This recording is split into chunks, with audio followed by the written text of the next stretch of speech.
Welcome back.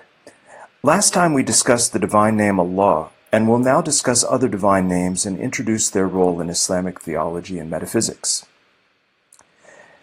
Now, it's interesting that in some religions, God has veiled himself in a certain sense from his followers. A very good example of that is Judaism, where you cannot pronounce the supreme name of God until the Messiah arrives, at least according to Orthodox Judaism. As many of you know, at a certain stage of Jewish sacred history, the pronunciation of the name of God was forbidden by God himself. That's one possibility. But in Islam, God manifests himself through his names. And of the three Abrahamic religions, the one has most developed a theology of divine names, if I can call it that, is Islam. You have a much larger number of divine names, at least what is accessible to human beings, than in the other two Abrahamic religions.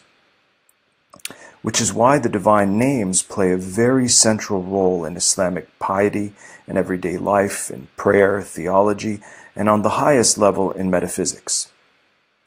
So what are the names of God? The names of God are those names which God has chosen for himself, according to Islam. That is, the names by which God himself has called himself. For example, in the Torah, God says, "I am that I am." According to Orthodox Judaism, God himself has made this statement about himself. Now, the names of God in Islam are all of this category. That is, they are the names which God has chosen for himself, and they're called Asma'ul Husna in Arabic, or the perfect names. And these names are all derived from the Quran, the sacred scripture of Islam, and some of them from the sayings of the Prophet, who purported that the Archangel Gabriel had told him about these names. They make up most of the formulas that Muslims use in everyday life. Our previous reading in the Vision of Islam and Heart of Islam has explained the names of Majesty or Jalal in Arabic and names of Beauty or Jamal in Arabic extremely well. Names of Majesty, as you recall, include God as the judge, the reckoner, the giver of death, since God gives both life and death, and so forth. Names of Beauty are essentially related to the aspect of God as mercy, such as God as the forgiver, the generous, the compassionate, and of course God as love, with a capital L. And according to Islamic metaphysics, and in fact all serious metaphysics, it's here that one finds the ultimate root of both masculinity and femininity in the divine nature itself.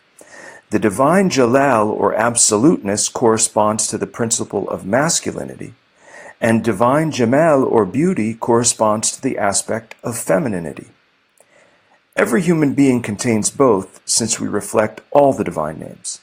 But the accent in the male gender is on names of Jalal, and the accent in the female gender is on names of Jamal. Now, it's traditionally said that there are 99 divine names. In fact, there are multiple listings of 99 names, and in principle, the names of God are infinite. We just don't happen to know them. He may have manifested other names in the Confucian or Hindu worlds, if we understand these religions in terms of Tawheed. For example, many people think Hinduism is polytheistic, but if you talk to Brahmins, Hindu priests, they'll explain that Hinduism is consistent with Tawheed, because ultimate reality, or Nirguna Brahman in Sanskrit, is one. Nobody said that the names of God manifested in the Quran are the only names of God. But in the Islamic universe, although the names of God are infinite and unknown to us, the ones that are known to us are known through the Quran and Hadith, and they're in Arabic. They all have ritual efficacy in Arabic precisely because God has called himself by those names. They are therefore doors or openings to the understanding of the divine nature. And they're also ways that we relate to God in a personal way. It is said that every human being in the world is related to a particular divine name in a very special way. And all things in the world are reflections of various divine names. Now, the essence of God defines his oneness, but his names are multiple, and therefore revelation must be multiple. God's essence is unique and cannot be described or known in the ordinary sense. That's why the Prophet of Islam said, meditate upon the names of God, not his essence.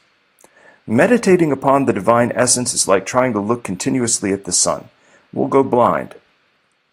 And Allahu Akbar is the formula of supreme transcendence, since it combines the comparative and superlative at the same time. So it could mean God is greater or greatest. What it really means is that whatever you say of God, he is greater than that. So this formula is related to the divine essence. So there's a hierarchical relationship between the divine essence, that, the divine names and qualities, sifat, and God's acts, af'al. The world is nothing but the act of God from this point of view. For example, the sun is not simply an object out there. It's an act created by God. Therefore, it's the effect of God's fiat lux, to use the Latin term of let there be light. God says, be, and it is, according to the Quran. Everything in this world is one of the actions of God. Islamic theology and metaphysics are essentially ways of explaining the relationship between these three levels, in a certain sense. Because here we are. How is the world around us and our actions related to various divine names and qualities? And how are they related to the essence? Given this doctrinal background, next time we'll turn to the crucial role of the divine names in daily life.